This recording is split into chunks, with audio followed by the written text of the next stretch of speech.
مولانا صاحب یہ بتائیے کہ یہاں جو کلاسز چل رہے ہیں آپ کے کہاں کہاں چل رہے ہیں، یہ کس مقصد کے لیے چل رہے ہیں آپ کے کلاسز؟ بسم اللہ الرحمن الرحیم۔ دیکھیے، یہ کلاسز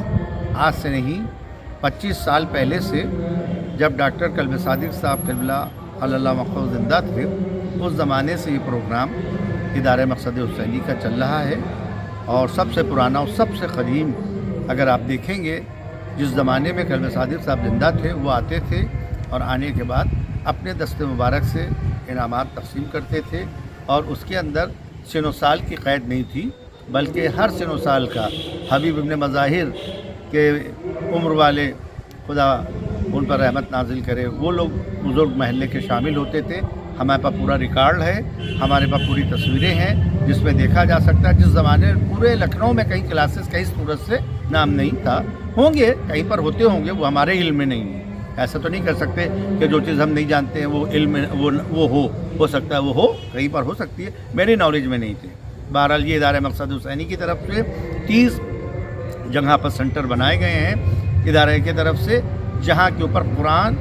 نہج البلاغہ، احکام کے کلاس ہو رہے ہیں۔ مختلف سن و سال کے لوگ اس میں بیٹھائے گئے ہیں، کیونکہ اس وقت جو قوم میں سب سے زیادہ کمزوری ہے وہ قرآن کی طرف ہے۔ نہ قرآن کی طرف توجہ ہے، نہ اس کے معنی کی طرف، نہ اس کے مفاہیم کی طرف، نہ اس کی تفسیر کی طرف،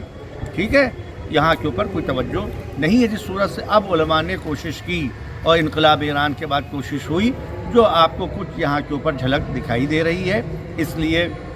کلاسز شروع ہوئے، اور ہونے کے بعد اور اب ماشاءاللہ کلاسز پورے لکھنؤ کے اندر ایک ماحول بنا ہوا ہے۔ ادارہ مقصد حسینی کی طرف سے کلاسز جاری و ساری ہیں 30 مراکز میں، جس میں سب سے بڑا سنٹر خود ادارے میں مقصد حسینی کے ہال میں ہو رہا ہے، شیش محل میں ہو رہا ہے۔ شیش محل میں 2 جو ہے وہاں پر سنٹر ہیں، لنگر خانے میں سنٹر ہے لڑکیوں کا، اسی صورت سے تال کٹوری کی کربلا میں جو اسکول ہے وہاں سنٹر ہے، اسی صورت سے مہندی گنج کی کربلا میں چل رہا ہے، اسی صورت سے زینبیہ میں چلا، اسی صورت سے وزیر گنج میں آتو جی کی مسجد میں لیڈیز کا الگ چلا، لڑکوں کا الگ چلا، اور اسی صورت سے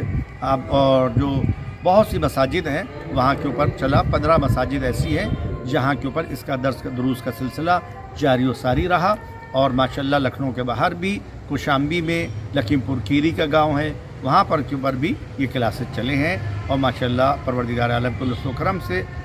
جو ہے بہت اچھی طرح سے کافی تعداد میں طلباء نے اس کے اندر شرکت کی۔ اس میں بچے بھی ہیں اور اس کے اندر جوان بھی ہیں اور اس کے اندر بچیاں بھی ہیں۔ یہ کلاسز چل رہے ہیں۔ سب سے پہلا جو کلاسز کا پہلا اشرہ چلا، اس کے اندر قرآن پر روشنی ڈالی گئی، تفسیر کرائی گئی، سورہ حجرات کی تفسیر کرائی گئی، اور پھر اس کے بعد جو ہے احکام کا سلسلہ چلا، نماز، روزہ، جو ضروری احکامات ہیں ان کی طرف توجہ دلائی گئی۔ آخر کا جو اشرہ چلا اس کے اندر مولا متقیان، غالب کل غالب علی بن ابی طالب علیہ السلام کی جو وصیت ہے اس کے اوپر روشنی ڈالی گئی، اور 3 دن مجالس کا سلسلہ مراکز میں جاری رہا۔